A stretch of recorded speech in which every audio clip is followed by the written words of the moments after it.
Hello there. I'm continuing with my analysis of the over-the-board tournament I recently played in Rabac. So now I'm in the round 3. And well, the pairing was such that I was paired with a 1100 strength player who was a kid. I think he was like 10 years old or something. And yeah, he's rated 1100 on the international rating. His national rating is significantly higher. So he's a good player. I did manage to win this, but not without great effort, as you will see when I show you the game.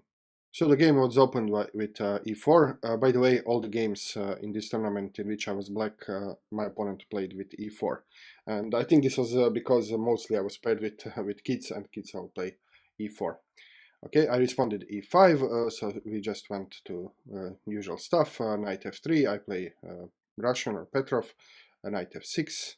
He went for kind of main line, so knight takes e5. I played d6, he retreated to the knight, I took the pawn, and now I faced the same approach as I faced in the first game. This is I believe, the most aggressive approach against Petrov, and this is what I play as white, and this is to play knight to c3. Now the usual idea is to take the knight, take with this pawn, castle long, and have your king protected, and then go on and attack your opponent's king. But yeah, I did take the knight, but here he made a slight mistake, so usually this is played. I mean, it's not a mistake, but it's, well, out-of-the-box approach. So he took with the b pawn, b takes c3. I don't know if this is because he doesn't know this kind of little theory, or he just, well, wanted to have this approach, which is not so bad. Okay, now I decided to go castle short, probably. So I mean, I'm being flexible. I want to see what he will do, but most likely I will castle short here, because he's not likely to castle long with this kind of pawn structure. So bishop to e7, bishop to c4. Okay, here I played bishop to g4, but the better move was d5, so just keeping the initiative, grabbing the center. And this is always the issue. I don't know how I missed this move, because I know this this pattern. So if you develop your bishop on c4, or if you're black, if we want to develop it on c5, you always need to check for the d pawn. Can the d pawn block your diagonal and attack you? So if you want to play bishop to c5, you need to check for d4. And also as a white, so if you want to play bishop to c4, you need to check for d5. So this is not a good move, because d5 is coming, and I don't know why I missed it. But okay, I just wanted. I guess I thought that well, he moved the bishop, so he is not likely to unpin, so it's an opportunity to pin. So I just went for the pin. Okay, not a bad move, but yeah, he played the d4, so taking the center. I'm castling, he castled. So you can see that what I was talking in the introduction and in the recap of the tournament, that already here in this stage of the game you don't expect this kind of play from the 1100 player. You can see that he took the center. He understands that he needs to control the center. He understands that he needs to develop quickly. His bishop is, okay, not ideal place, but it's developed. His knight is developed. His bishop is about to being developed. He has the open file for the rook. So yeah, he plays pretty well this, and you will see as the game goes on that he handles the positions very well. So I continue my development, knight to d7. So the idea is, usually when you exchange this knight for the pawn, usually this other knight comes to the role of the knight, which used to be on f6. This is for all kind of reasons. First of all, knight from here controls these two nice central squares, but also it has a defensive role, so it defends the king. So it's a usual maneuver. He played h3, putting a question mark on my bishop. I just retreated the bishop. Here he continued consistently, so rook to e1, putting the rook on the open file, everything by the book. I played knight to f6. Like I said, this was my usual maneuver for the knight. He played bishop to g5 here, which I'm not sure is the best move, because yeah, he's not pinning the knight. So yeah, maybe there are some better places for the bishop, but it's not so bad either. I mean, the bishop is developed. This is the important thing. And now finally, at this position, I finally played d5. I should have played it several times already, but okay, hitting the bishop and taking some space, opening diagonal for this bishop, so just normal chess. He retreated the bishop on b3, and this is a slight mistake now, because this bishop on d3 here will be, on b3 will be forever inactive. So I think bishop here on d3 would have much active role in the game, controlling some center squares, attacking the king and so on. Okay, but he played bishop to b3. I played here c6, so I want to stabilize my center, and also this opens this diagonal for my queen. So just normal moves. And here he decided to mobilize his pawn mass here, which is, I think, a good idea, good plan. So he played c4. I continue my development.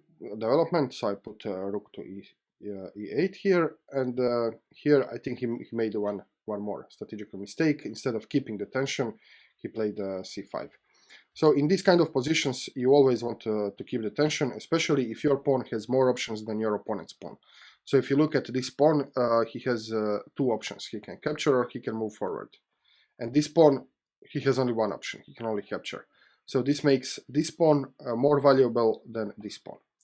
And this is why you shouldn't break the tension, either by capturing or by moving forward, unless you have some immediate obvious gain from breaking the tension. And in this position, he doesn't have immediate gain, and not only that, but after playing c5, you can see that now this is closed, and this bishop is now very poorly placed. And yeah, I have dark square bishop, my pawns are on the light squares, this bishop is outside the pawn chain, so my bishops are better than his bishops. Okay, here I played knight to e4, so I want to move forward, I want to do something in the game, so I'm attacking the bishop and also kind of activating my knight. I have some options. He decided to take the bishop, I took back, and now he played queen to d3. He wanted to activate his queen, but at the same time he's keeping the eye on this knight, so that I cannot just take the knight and double his pawns here. So you can see I have to comment on his game, so how all his moves make sense, and how he doesn't make any obvious positional mistakes. Yeah, some moves could have been better, but he's taking care of all the chess elements. So he's developing the queen, connecting the rooks. He's developing the queen in such a manner that he still holds an eye to this knight. So nothing to really to object to his game. Okay, so I'm playing in the same manner. So I just played this queen to c7. The idea is to continue development, to double the rooks here, and also I'm developing the queen in such a manner that I'm keeping an eye on this rook, because I don't want to have undefended piece. So this is the simple idea. And here he played c4, and he surprised me. I mean, he's playing very energetically, so you can see that he just moves forward, you know. He played c4, and he wanted to do some damage with these pawns. And you can see already some dangers here. I mean, if he's allowed to take and push, I mean, he's already doing some threats here. So these pawns are not can be very dangerous. So in this position, I was thinking for more than 40 minutes.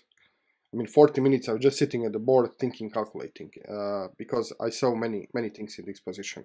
So I will not spend 40 minutes analyzing this position here. I'll just tell you some basic ideas and why did I think for so long. So there are several motifs here. The first motive is if I can take the knight, then I can jump with knight to d2, hitting the queen. For example, I take the knight, he takes with the queen, I have knight to d2, hitting the queen, bishop, and also this pawn. So, okay, this is one motive. Another motive is if I can take this pawn first, then he's not advised to take with his queen, because then if he takes with the queen, I will take the knight and double the pawns. So if I take with the d takes c4, he has to take with the bishop, And then again I have this, so I can take, he takes, knight d2, hitting the bishop and the queen and winning the bishop and so on. So this was one option. Another possibility is to double the rooks, because after this exchange I can play knight to d2, hitting the queen, but if I double the rooks, then also I'm hitting the rook. So maybe I should double the rook right away. But this is a problem, because if I double the rook right away, then this 6 ray is not such a threat, because this rook is defended twice. And so after 40 minutes of thinking about all these calculations, I decided, okay, first thing I want to do is to remove one defender of this rook, and then maybe I will have some tactical opportunities. So I decided, so these were 3 candidate moves I was thinking about, and finally I decided to play bishop takes f3. He should have taken with the pawn here, but he didn't. Okay, like all the kids, he has the problem of playing too fast.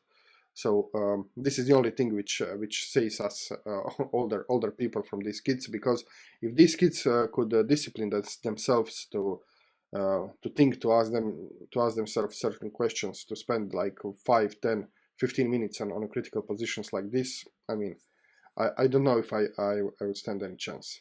But okay, the kid played queen takes, and now I decided to set up the trap. So I played rook a to e8, doubling the rooks here, and x-raying this rook. The idea is knight to d2 will simultaneously attack the rook and attack the queen, but with a check. And this is very important. I saw this already before, that if I take the queen, I will take with the check. And he didn't. He should have stopped this by either playing. I was watching at queen to d1, maybe queen to d3 or queen to g4. These moves could stop this variant, but I will still have an attack. I will still have not attack, but I will have the initiative, and he would have to be very careful in the next few moves if he doesn't want to lose. But here he didn't spend much time, and this is why I think he didn't see this move. So he played c takes d4, d5, and this is a mistake, because after knight to d2 there is nothing much he can do. Now he will either lose the queen or he will lose the rook. So he went, I don't know if he didn't see this or he calculated, but maybe he didn't see that I'm taking with a check. So he took the rook here, and he probably thought, okay, if you take my queen, I will take your queen. But the lucky thing is, which I already told you, is that now I'm taking with a check, so he doesn't have time to take the queen. So he took, and I took the rook. So now I'm up a queen. In fact, I have a queen for a bishop, so this should be an easy game. But still, you can see that he has some threats. So he didn't resign here. He didn't even consider resigning. He just went on and play, and almost got me confused. You'll see the next of the game. So he played just d6, and now I was a little bit scared. So mostly because I was tired. Like I said, I spent 40 minutes and more just thinking about one move, and now I had like 10 or 15 minutes on the clock. I was tired at this moment, and I was a little bit afraid that I will be able to miss something, and he'll try to do something with these pawns. Maybe he'll be able to create connected pass pawns, and I will not be able to stop them or something like this. So I played conservatively. I didn't go play for the activity, but I just played this queen to d7. Yes, I do threaten this, but the main thing is to stop these pawns. So he played king to g2, protecting the pawns, and this was also a mistake. I just wanted to bring my king a little bit closer, king to f8. But now this king is, I'm creating back rank weakness, because this king cannot go down, cannot go up. So yeah, I mean, this move could be okay, but it should be followed by something like this to give luft. Okay, he played rook to b1, so putting the rook here, and well, maybe trying to attack this pawn. And now I decided I have to go for some kind of activity. I cannot just defend, so I went with the rook up. He played a bishop to c4, hitting my rook. And now I was thinking, well, the whole idea was to either pick up this pawn if he moves the bishop, or to go here, here, and pick up this pawn. He had some threats here, which I have to consider. For example, this is a threat I cannot take because this is almost checkmate. So I had to think about it. So I did calculate this a little bit, and I decided everything is safe, and I played rook to d2. So this was a little bit risky. It looked dangerous, but well, my estimation is that even if he does play this bishop to a6 and wins my queen, I will still be up in material by the whole rook. So the threat was to play this, and now if I take, he gives a check. I have to block it here, and yeah, he takes, I take, and I'm up a full rook. So yeah, he can win my queen, but I'll be up a rook. So I didn't worry about this, but I took some time to calculate this nevertheless. So here he played d5. So he wants he really wants to go on and push these pawns, which I think is a good strategy. It's the only thing. It's the only way he can win or draw is by using these pawns. And now again, I was thinking a lot about all these variations. You know, if he takes, I take. He gives check, I give up queen, for example, and then he ends up with having connected pass pawns. So I really didn't want to face connected pass pawns here without my queen on the board. It can be very dangerous. So I decided, okay, I'm tired, I can win this, let me just give some material back. I don't have to play perfectly, I'm not seeking for the truth of the position, I just want to win the game and to get it over it. So I gave up the rook, I took the pawn, just to be sure I will not be facing these connected pass pawns. So he took the rook, I took the pawn. I took the bishop. So I gave up a rook for the bishop and the pawn. It's okay, because now I have a queen against the rook. Okay, he played the rook to c1 here. I guess he wanted to proceed with this plan. I played queen to c6. Now I am first of all stopping the pawn from advancing, and the b6 is coming, and I can take the pawn because now this pawn is pinned. And here he played rook to e1, and I almost lost the game because I was thinking about his threats. Okay, this pawn is obviously hanging, so I can take it. And I was thinking, what can he do if I take the pawn? And the only move I saw was he could penetrate an e7, but it's not a dangerous move. I can just go on and pick up another pawn. So I was thinking about what else can he do, and I decided no, he cannot do anything dangerous, and I took the pawn. But the move I didn't consider is the move he played instantly, and I almost fell off my chair when he played this, because I was thinking like, oh, I didn't see this, and now I will lose the game. He played d7, of course. And now all of a sudden he's threatening checkmate here and checkmate here, so two checkmates. And I was just lucky to have the queen here, which can come to defense. If the queen was I don't know, here, I could just resign the game. For example, if the queen was here or anywhere on the board. So yeah, I panicked just for a short while because I didn't predict this move, and it's very unpleasant when your opponent plays a strong move threatening two checkmates and you didn't see it. So it's psychologically difficult. But okay, here I have to give my queen away, but I still have a winning endgame. So this is the only move, defensive move. He took the queen, I took the rook. And now I'm 2 pawns up in the endgame, and this is an easy win. So I'll just go quickly through the end of the game. I just want to tell you what the strategy here is. So I have here 2 pawns which can go forward and produce a pass pawn. The only way to stop these pawns is to bring his king on the queen side. And while his king is distracted by stopping my pawns, I can go with my king and just pick up all his pawns.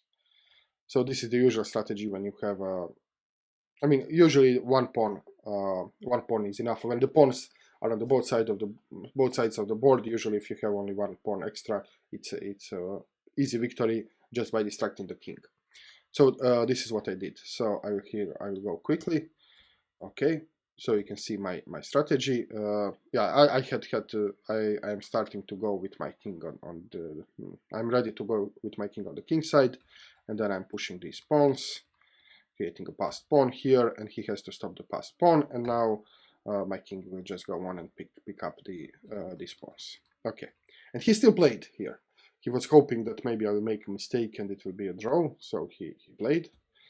And there was one interesting situation here. Okay, I was just advancing my pawns, and now he still goes on and play. Yeah, this is the position. So the first move which comes to mind here, if this was a bullet game or blitz game, or in the time trouble, the first move which comes to mind is to push this pawn. I mean, the easiest way to checkmate is when you have many pawns is to promote and have 2 queens or queen and the rook and just deliver checkmate. So if I was to play this would be a stalemate.